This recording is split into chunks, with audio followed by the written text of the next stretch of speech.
Na kwa uchambuzi wa kina wa taarifa hizi tunaye hapa Ibrahim Rahbi, mchambuzi wa masuala ya kimataifa. Rahbi, karibu sana.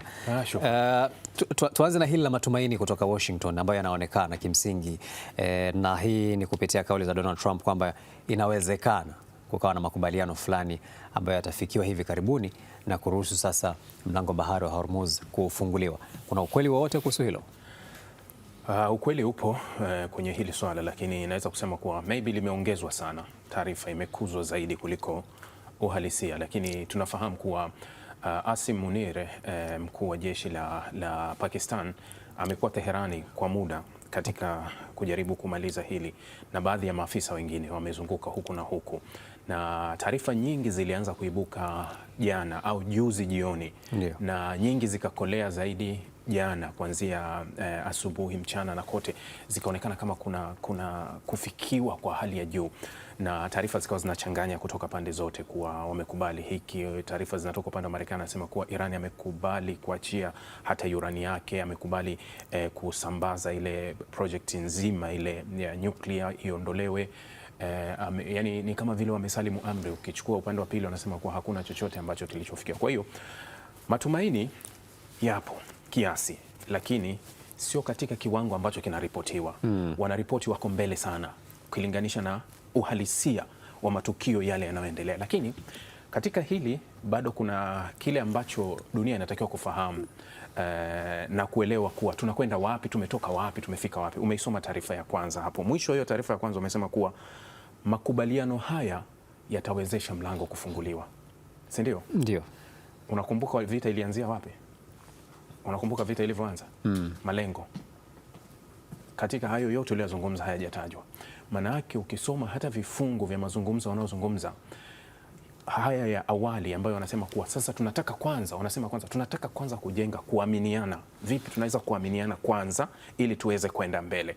Sasa katika hili la kuaminiana kwanza tunaanza na kufunguliwa kwa mlango wa Hormuz, kuondoa kwanza vilipuzi vilivyopo Hormuz. Lakini katika hili sasa, upande wa pili Irani wanasema kuwa tunataka fedha zetu zilizozuiliwa kwanza zitoke. Yeah. Tunataka vikwazo vya Marekani viondoke vilivyopo. Tunataka vikwazo vipya visijadiliwe, na tunataka usitishaji kamili wa kanda nzima ukiwemo Lebanoni. Umesoma hapo mwisho kuwa Netanyahu anasemaje? Hawataki kufungwa na makubaliano. Yani Irani anachotaka katika haya makubaliano haya yakienda kufunga, yanafunga hadi mikono ya Israeli kati ya washirika wa Irani, yani wakiwemo Hizbullah, kuwa Israeli hataruhusiwa kuwashambulia. Lakini Israeli wanakataa. Kwani ugumu mkubwa hasa uko wapi? Vipengele vyote muhimu bado vigumu, kwa sababu ukiangalia taarifa mfano ya vyombo vya habari vya jana vilisema kuwa mazungumzo ya simu kati ya Donald Trump na Netanyahu, vyombo vya habari vya Israel vinasema kuwa Trump amemhakikishia Netanyahu makubaliano ya mwisho ya Irani yatakuwa ni lazima project ya nyuklia itafungwa, na ile urani iliyorutubishwa itachukuliwa, kitu ambacho ndani ya Irani hilo hamna mjadala, yani kuwa hawajakubali kwenye hilo. Lakini katika hili unaona kuwa hakuna kabisa story ya makombora, yani hatujadili kabisa. Yani Irani wanasema kuwa makombora hatujadili kabisa, hayo hayapo. Sasa ukichukua hebu tupitishe kwanza kwenye mambo magumu yanayoonekana magumu kwa upande wa Iran na upande mwingine wa Marekani na Israel. Tuanze na upande wa Iran. Jambo gani linawapa ugumu kukubali? Hasa umeshataja la nyuklia, lingine lipi linawapa ugumu? Irani hawataki kujadili kuhusu makombora yao, wanasema haya wahusu. Hawataki nyuklia yao. Kwanza katika nyuklia wao wanasema kuwa kwenye nyuklia kwanza Marekani itambue haki yetu ya msingi, yani ile haki inayolindwa na mkataba wa Umoja wa Mataifa kupitia NPT, kuwa je, tunayo haki, hatuna haki? Wanasema cha kwanza Marekani watambue haki Irani wanayo. Kama wanayo haki, halafu tuje tujadili kuhusu urani, kuwa urutubishaji wa kisheria unakubali wapi? Je, tunarutubisha nje ya kisheria? Kama tuko nje ya kisheria turudi kisheria, lakini wakubaliane na hilo. Jengine tunataka yani kukatwa kati yao na washirika, hilo halipo. Kuwatenganisha Irani na washirika wake katika mazungumzo wanasema no, hilo halitokuwepo. Ambao ni kina nani washirika wake? Hizbullah, Wahuthi na washirika wengine. Yani kuwatenganisha nao wanasema kuwa hilo halitokuwepo. Hiyo upande wa Irani wanaokuambia katika hayo, yani kuwa haitokuwa, lakini wanachotaka wabaki na udhibiti wa mfereji wa Hormuz wao Sasa hapa kwenye haya mjadala kwa Iran wanataka waendelee kudhibiti Hormuz. Lakini sasa mjadala unakuwa wataudhibiti katika sehemu mbili, kuwa je, mnachaji? Kama Marekani hawataki tuchaji kodi katika meli zinazopita, basi waachie asset zote za Irani zinazoshikiliwa nje zirudi, lakini zitakuwa chini ya udhibiti wa Irani. Yaani uratibu tu utakuwa na Irani, japokuwa hawachaji, ila meli zote zitapita katika utaratibu uliopangwa na Irani. Jingine nimesema kuhusu udhibiti wa Hormuz, nimezungumza kuhusiana na nuclear, kuhusu makombora, dhamana ya nchi kuwa yani wasije kushambuliwa tena kwa namna yoyote hapo baadaye, yani wasije Marekani na Israel kugeuka tena kuja kwa shambulizi. Kwa hiyo wanataka dhamana halisi. Ukija upande wa pili, Marekani wanasema kuwa cha kwanza wanataka kudhibiti ni mpango wa nyuklia wa Irani. Yani kwa wao wanachotaka kuwa sio kudhibiti katika ile Irani anataka kuwa ataruhusiwa, yani kuwa uni wa kwangu na haki yangu. No, wao wanasema kuwa tunaufuta kabisa. Yani tufanye kama ulivyokuwa wa Libya 2003. Yani mpango mzima uondoke na vile vinu vyote vivunjwe. Ile urani ambayo tayari kwisha rutubishwa itolewe, waichukue Marekani upande huo. Upande wa pili kuhusu uwezo wa makombora, yani wanataka lazima mjadala wa makombora uwepo ili kuweza udhibiti masafa ya makombora. Jambo la tatu, wanataka Irani aache kabisa kusaidia proxy wake, yani hiyo Lebanoni na huku na wengine, yani aache kabisa. Jambo jingine ni kudhibiti uwezo wa kiuchumi wa Irani, yani Irani asiwe na fedha nyingi kwa sababu anaweza akaratibu hayo. Kwa hiyo haya ni matakwa ya upande huu na matakwa ya upande huu. Sasa ambayo yanaleta ugumu sasa. Anza kuoanisha sasa kuwa nani yuko tayari kusalimisha ya kwake ili tuweze kufika pale tunapokwenda. Na ukiangalia kwa haraka haraka, nani ambaye anaonekana kuzidiwa na anaweza kidogo akasalimisha baadhi ya matakwa yake? Ukisema nani kazidiwa, itabidi urudi kwenye chanzo, kwa sababu tayari kulikuwa kuna haya yani kwa hali ilivyo tu sasa hivi, nani ambaye kwa hali ilivyo vita imekuwa mzigo mkubwa zaidi kwake? Nataka kukupeleka hapo.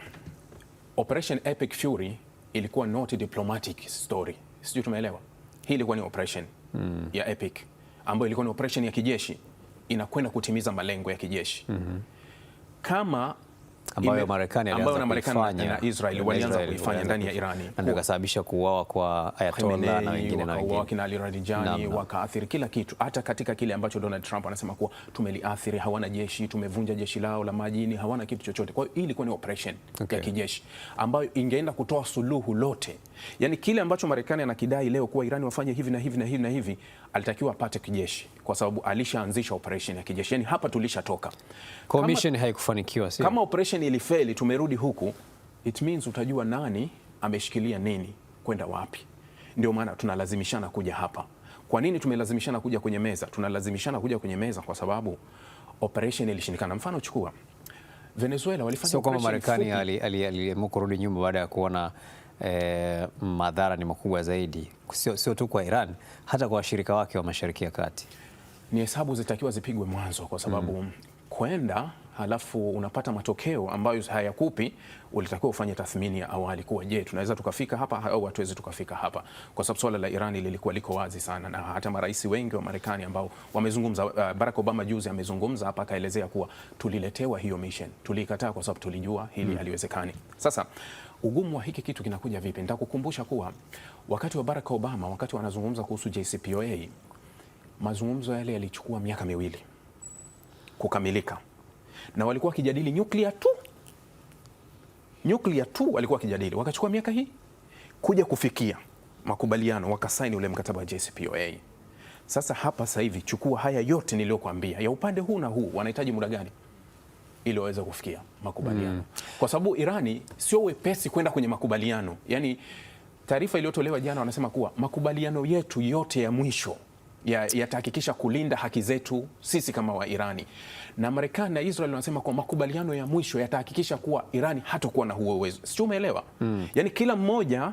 Ndio sasa nataka unilete kwenye swali langu kwamba kwa jinsi unavyotazama mambo yanavyokwenda, ni nani unaona vita imemwelemea zaidi na anatamani kuona vita ikiisha na yuko tayari pengine kutoa sadaka baadhi ya matakwa yake?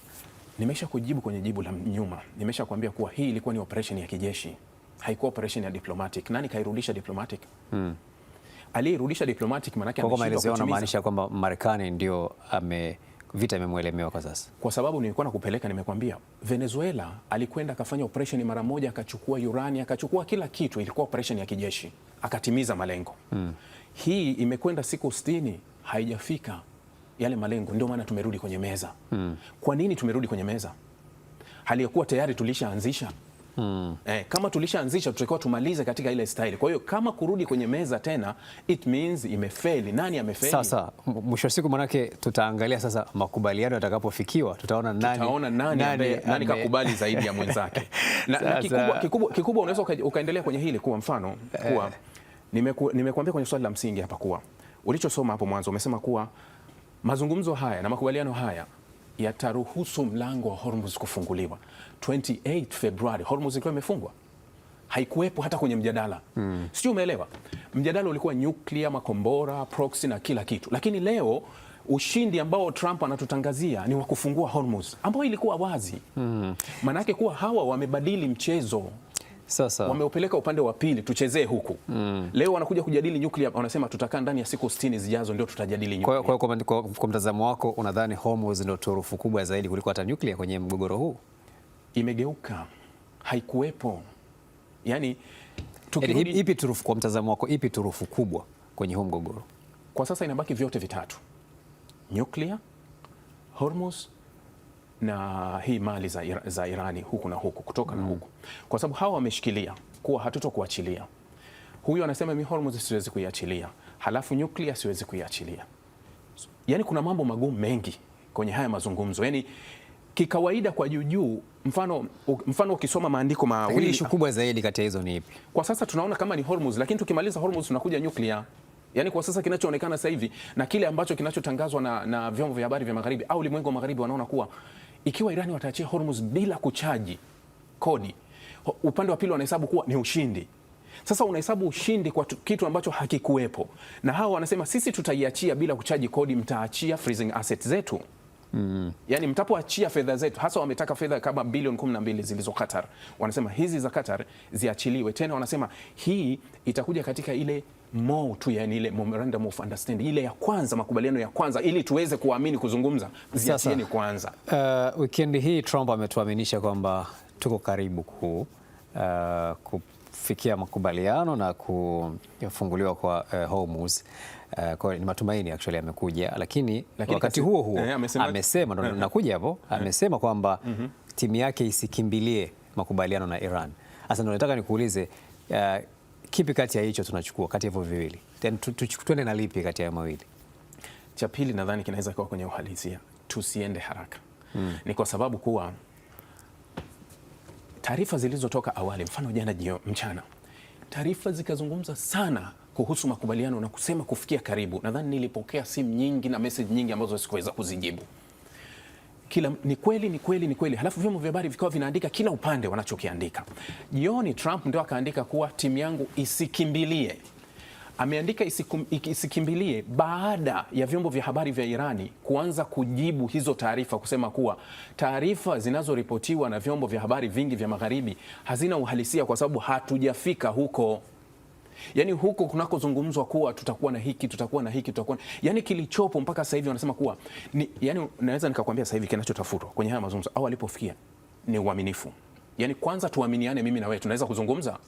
Okay, sawa, mimi na wewe tunaaminiana. Basi kama tunaaminiana, gari yangu uliochukua naomba nirudishie. Unanirudishia gari yangu, naweka hapa. Sawa. Na wewe bana, mtoto wangu mwachilie na mimi namwachilie. Yani tunachotafuta kwanza ni imani. Yani tuaminiane kwanza kabla ya mazungumzo. Kwa hiyo unapoambiwa kuwa si urani itakuwa hivi, nyuklia si, bado huko hawajafika wala hawajazungumza kabisa. Huko hakujafika. Kwa hiyo kilichopo kwanza tuweke imani. Wewe fikiria kuwa Irani wanasema kuwa hatutokuwa na makubaliano ya kwenye makaratasi na Marekani. Yani wanasema kuwa mfano nimekuambia ile freezing asset tuachie fedha. Wanasema Marekani ilikuwa imekubali kwa maandishi, wamekataa. Wanasema kwa sababu tuna kumbukumbu ya tabia yenu. Wakati wa JCPOA kulikuwa kuna makubaliano mengi ya kuachia vikwazo vingi na fedha, hawakutimiza ndani ya mpaka Trump anakuja kuvunja 2018 toka 2010, yani miaka mitatu, kwa sababu Obama alisaini 2015, Trump 2018 akavunja. Mpaka wanavunja, kuna vitu vingi ambacho havikutimizwa kwenda upande wa pili. Sasa hao wanasema kuwa hatuwaamini. Kwa kwanza kilichopo hivi sasa ni kujenga ile trust ya pande zote mbili, tunaweza tukafanya kazi pamoja.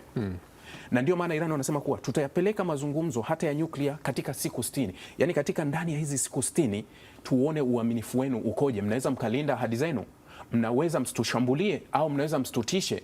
Na katika hili ndani ya siku 60 wanasema kuwa isitokee uamuzi wowote wa Marekani kuweka vikwazo vyovyote vipya. Kwa sababu katika haya mazungumzo hapa tunazungumza, unasikia tena Marekani kawekea vikwazo sijui benki ya Irani. Unasikia tena Marekani kafa. Sasa wanasema katika kipindi hiki tujenge uaminifu kwanza. Kwa hiyo nimekuambia hapa, kama mazungumzo ya Barack Obama yalichukua miaka miwili ambapo walikuwa wanajadili nyuklia tu, sasa tunajadili Hormuz, tunajadili nyuklia, tunajadili makombora, tunajadili freezing asset zilizo upande wa pili. Tunahitaji miaka mingapi? Wewe unadhani itachukua muda gani? Ni muda mrefu, hatuwezi kujua ni lini na wakati gani, lakini upepo unaweza ukabadilika, kwa sababu Israeli wanaenda kwenye uchaguzi kati ya Septemba na Oktoba. Inategemea tu taarifa ya bunge, wiki itaamua kama uchaguzi irudishe Septemba, lakini Oktoba 27 ni official, kuna uchaguzi ndani ya Israeli, lakini Novemba kuna uchaguzi ndani ya Marekani. Unadhani itachukua muda mrefu kama ilivyochukua vita hii ya Urusi na Ukraine? Vita kuendelea kubaki kwenye vita ni vigumu, kwa sababu hii vita ina athari kubwa.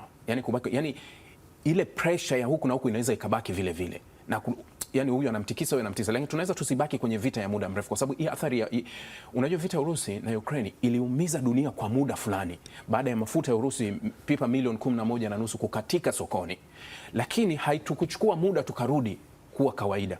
Hii hapa imetupeleka, unajua hata kama leo waseme kuwa tumefikia makubaliano yote ya kuwa sawa na Hormuz ifunguliwe, tutachukua miezi kurudi kuwa sawa, kwa sababu kwanza pale Hormuz kwenyewe Iran ametega mabomu kila sehemu, inahitaji muda mrefu kuanza kutoa hapo hiyo Hormuz yenyewe, kuna kila sehemu kuna mabomu hapo. Sasa inahitaji muda mrefu kuanza kutoa kwanza hayo mabomu tuyatoe, halafu sio hilo tu, kuwa makampuni ya bima yanabadilisha bei zao, halafu sio yani, chukua hilo tu kuwa tuna nishati, miundombinu ya nishati imeshambuliwa sana. Yani haturudi kwenye kiwango ambacho nitakupa mfano tu mmoja, kuwa Ras Laffan ndio sehemu ambayo inazalisha zaidi gesi ndani ya Qatar, ilishambuliwa ikashusha uzalishaji wake wa 17%, ambayo imeporomoka pale. Sasa Qatar kabla ya 28 hii Februari juzi alikuwa anasafirisha tani milioni 77 kwa mwaka. Hawezi kuweka tena zile, anashuka chini, na hesabu zake mwaka 2027 alikuwa afike 126 tani.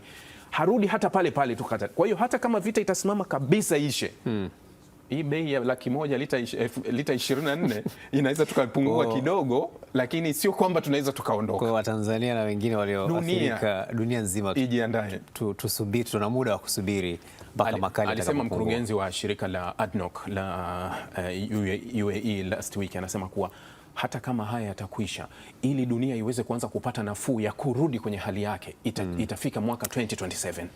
Haya, tunakushukuru sana Rabi kwa uchambuzi huo. Tusubiri tuone mambo yatakavyokuwa, lakini tunaendelea kuomba Mungu mambo haya yaishe mapema, maana yanatubabua kweli kweli. Kwa kweli sio mchezo. Ni Ibrahim Rahbi, mchambuzi wa masuala ya kimataifa.